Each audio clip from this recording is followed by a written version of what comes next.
Сегодня 26 число у нас наступило, 26 ноября, утро сейчас, 8:30 утра. Собрались, сейчас едем в суд.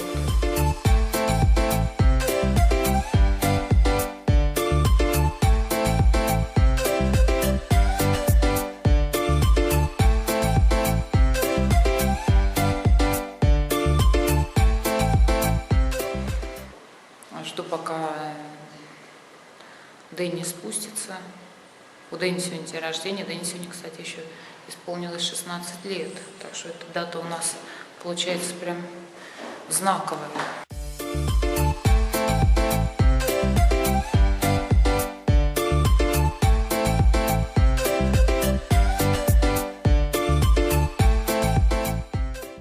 Сегодня первое заседание по делу о разводе у нас. Дэнни день рождения, сегодня 26 ноября. Днем рождения.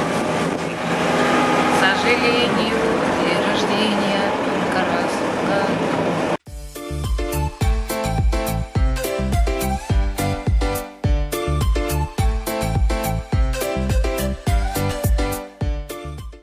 Вот мы опять приехали в Маншею, к зданию суда. Здесь вот так вот очень здорово стоят солдаты, охраняют. Как называется вот эта арка, которая... Гунди-Макуль. А? Гунди-Макуль. Гунди? Гунди-Макуль. Гунди это Солдат? солдат. Макуль, что потерялся, что если кто пропал, пропали это в войне. как у нас как его, люди памятник или там у нас огонь неизвестному солдату. А у них здесь вот такая вот арка посвящена солдатам, которые погибли, да? Октябрь, да. А которые погибли 6 октября. Так, ну все, мы подошли. Вчера задали один вопрос. Алена Натальевич задала вопрос. Галина, как правильно вести себя, когда начинаются отношения с египтянином, и как не попасть в его обман? Значит, как вести себя? Самое главное, соответственно, не иметь никаких близких отношений. Это перво-наперво. Вот, потому что если такое произойдет, то уже никакие отношения не смогут выстраиваться как бы правильным образом, и придется лучше уже просто отношения закончить, потому что уважения никакого не будет. Как правильно выстраивать? То есть вести себя более-менее как бы достойно. Вот. И первое, что поинтересоваться, какое у человека образование, кем человек работает, из каких он мест, то есть не из деревни ли он, то есть какое у него образование, какая у него семья. Ну, соответственно, если вы планируете с этим человеком создавать семью, какая у него зарплата, сможет ли он вас обеспечивать, потому что если у человека, предположим, 3000 фунтов, то это чуть меньше, чем $200. Соответственно, человек не сможет обеспечить вам достойный образ жизни. Также все зависит от вашего уровня. Соответственно, если вы человек не притязательный, то вполне возможно, что вам покажется, что вы сможете жить как раз вот на такой небольшой достаток. Также интересуйтесь по поводу семьи. Грамотные ли родители, учились ли они в школе, какие учебные заведения они закончили, кроме школы. Обязательно, чтобы было у человека высшее образование, потому что здесь высшее образование – это как у нас целиком школа, то есть не по уровню знаний, а именно по уровню менталитета, и чтобы вам, грубо говоря, было о чем с человеком поговорить, потому что если у человека будет образование просто средняя школа или какой-то там ПТУ или училище, то возможно, что вы столкнетесь как раз вот с проблемой именно того, что вам будет не о чем общаться. Ну как не попасть в обман? Потому что человек, возможно, может быть женатый, и если вы не планируете быть второй женой, там, третьей или четвертой, вам, соответственно, лучше проверить документы, насколько то, что он говорит, соответствует действительности. Хотя бы на вопрос того, что женат ли человек, не женат. Эта информация прописывается в их ID, которая у каждого гражданина Египта есть.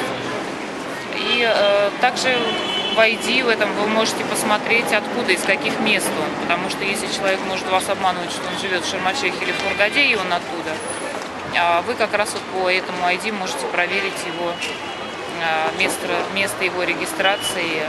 Сейчас мы уже зашли.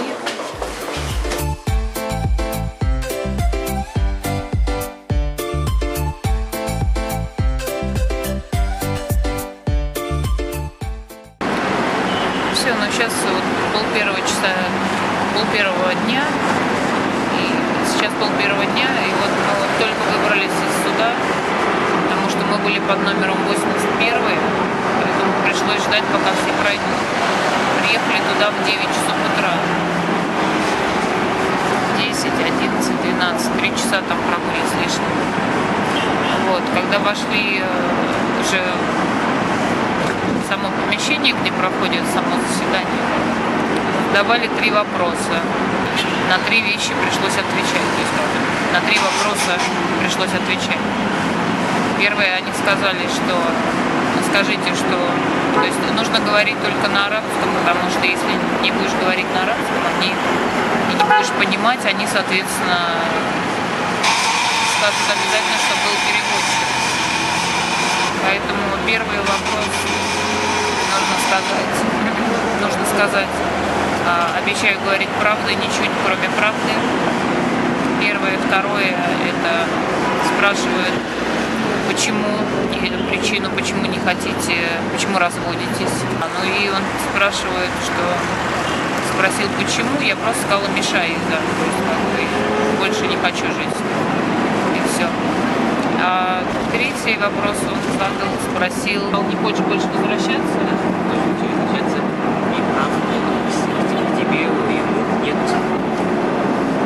Ну и третий вопрос как бы был, то есть если по-русски его обосновать так, то что у него нет прав по отношению к тебе, да? И ты. И у меня нет прав по отношению к ним, да? То есть, что нет никаких претензий, я так понимаю, с моей стороны. Ну и все. И следующее слушание назначено на 31 декабря. Но мне уже на это слушание не надо ехать, я поеду только, насколько я понимаю, какое-то вот учреждение исламское, наподобие как комитет ФЕТ, где мне нужно будет опять же отвечать на вопросы шейха. И все.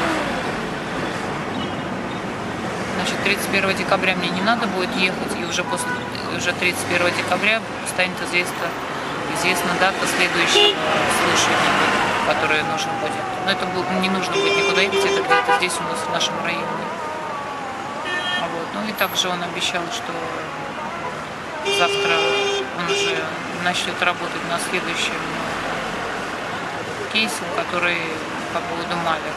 И на следующей неделе уже будет вынесено решение по поводу Малик, чтобы он ее Мухаммед не смог забирать ее из школы, то есть там не своровать ничего, то есть чтобы права официально принадлежали мне.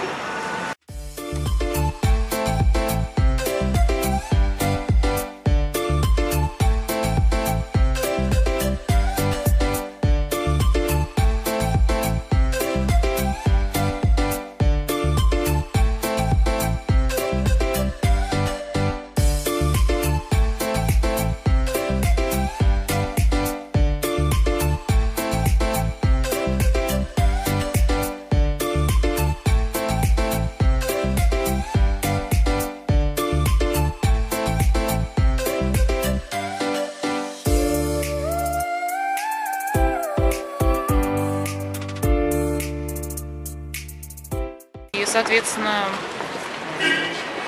что еще? Какие еще вещи? Как бы именно какая зарплата? Потому что если у человека, предположим, камера вниз ушла, достойный образ жизни. То есть и также все зависит, камера вниз поехала.